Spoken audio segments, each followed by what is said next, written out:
ఇక్కడే మీరు చూశారు, ఒక పక్క ఎంపీ ఎమ్మెల్యే ఇద్దరు ఆడబిడ్డలే. అది తెలుగుదేశం పార్టీ మహిళలను ప్రోత్సహించే విధానం. అందుకనే గ్రామీణ ప్రాంతాల్లో చెత్త నుంచి కాంపోస్ట్ తయారు చేయడానికి కేంద్రాలు కూడా ఏర్పాటు చేశాం. నేను ఇక్కడ మీకే ఆ బాధ్యత అప్పచెబుతున్నాను. చెత్త అంతా తీసుకుని కాంపోస్ట్ గా కన్వర్ట్ చేసి రైతులకు ఎరువుగా ఇవ్వాల్సిన బాధ్యత డాక్రా సంఘాలపైన ఉంది. ఈ పని మీరు చేయండి, మీకు ఆదాయాన్ని ఇచ్చే బాధ్యత నేను తీసుకుంటానని మా డాక్రా సంఘాలకు హామీ ఇస్తున్నా. అక్కడి నుంచి రాష్ట్రంలో ఒక 75 సెంటర్లు పెడతాం. ఏదైతే తడి చెత్త అంతా కూడా కాంపోస్ట్ గా తయారు చేసి పొడి చెత్త ఉంటుంది, అందులో సెల్ ఫోన్లు చెత్త ఉంటుంది, ప్లాస్టిక్ ఉంటుంది, గ్లాస్ ఉంటుంది, పేపర్లు ఉంటాయి, రకరకాలుగా వస్తువులుంటాయి.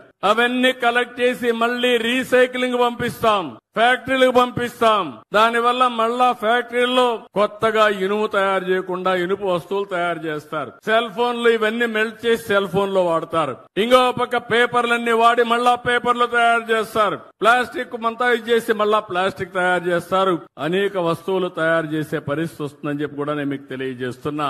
ఒక ఉద్యమ స్ఫూర్తితో తీసుకున్నాను. నేను మొన్న కూడా ఒకసారి మీటింగ్ పెట్టుకొని రివ్యూ చేశాను. దీనికి ఒక ఆర్గనైజేషన్ చార్ట్ కూడా ఇచ్చాను. తొందరలో ఇచ్చేయగలిగితే రాష్ట్రంలో ఒకటే చెప్తున్నాం. జపాన్ లో నేను చూశాను, రోడ్డు మీద ఎక్కడ కాగితాలు కనపడవు, ఆ పేపర్లు తీసే మనుషులు కనపడరు. వాళ్ళలో ఒక సంస్కృతి వచ్చింది, ఎవరన్నా చెత్త వేయాలంటే వాళ్ళకు నామోషి. అందుకే ఎక్కడ రోడ్డు మీద వేయరు. ఇంకా ఒక విషయం చెప్పాలంటే సామాజిక బాధ్యత.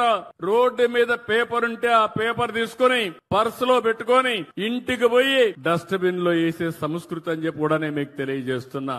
అంటే మనం చేయలేమా అని అడుగుతున్నా. మనకు అలాంటి సామాజిక బాధ్యత లేదా అని అడుగుతున్నా. ఉంది, అది మీరు చేయగలిగితే ఇది సాధ్యం అని చెప్పి కూడా నేను మీకు తెలియజేస్తున్నా. 2 నెలల్లోనే సర్క్యులర్ ఎకానమీ కింద కొత్త పాలసీ తీసుకొస్తాం, దాన్ని కూడా అమలు చేస్తామని చెప్పి కూడా నేను మీకు తెలియజేస్తున్నా.